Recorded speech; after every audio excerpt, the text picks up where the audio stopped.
जादुई कार की कहानी। एक समय की बात है, एक छोटे से गांव में रमेश नाम का एक लड़का रहता था। वह बहुत ही जिज्ञासु और परिश्रमी था। रमेश को गाड़ियां बहुत पसंद थीं, लेकिन उसके परिवार की आर्थिक स्थिति ऐसी नहीं थी कि वे उसे एक गाड़ी दिला सकें। एक दिन रमेश जंगल में घूमने गया। अचानक उसे एक चमचमाती और अजीब सी दिखने वाली पुरानी कार दिखाई दी। कार पर धूल जमी थी, लेकिन फिर भी उसमें कुछ खास बात थी। रमेश ने उत्सुकतावश कार का दरवाजा खोला और अंदर बैठ गया। जैसे ही उसने स्टीयरिंग व्हील को छुआ, कार जिंदा हो गई और बोलने लगी, नमस्ते रमेश, मैं एक जादुई कार हूँ। अगर तुम सच्चे दिल से कोई इच्छा मांगोगे तो मैं उसे पूरा कर सकती हूँ।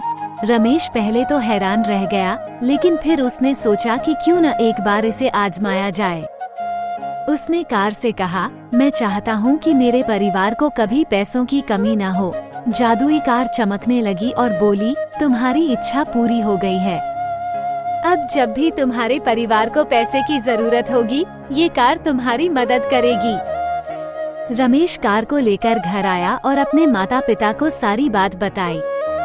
पहले तो उन्हें यकीन नहीं हुआ, लेकिन जब उन्होंने देखा कि कार सच में जादुई है, तो उनकी खुशी का ठिकाना नहीं रहा।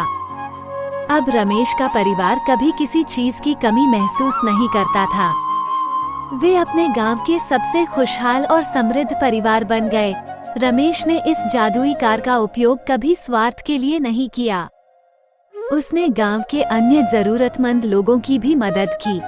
उसकी इस नेकदिली के कारण पूरे गांव में उसकी बहुत इज्जत थी। इस प्रकार रमेश और उसकी जादुई कार की कहानी पूरे गांव में एक प्रेरणा बन गई। उन्होंने सिखाया कि अगर आपके पास कोई शक्ति या साधन है, तो उसका उपयोग दूसरों की भलाई के लिए करना चाहिए। और इस तरह रमेश, उसकी जादुई कार और उसके परिवार ने हमेशा के लिए खुशी खुशी जीवन बिताया। ऐसी कहानियाँ देखने के लिए वीडियो को लाइक करें, चैनल को सब्सक्राइब करें और शेयर करें।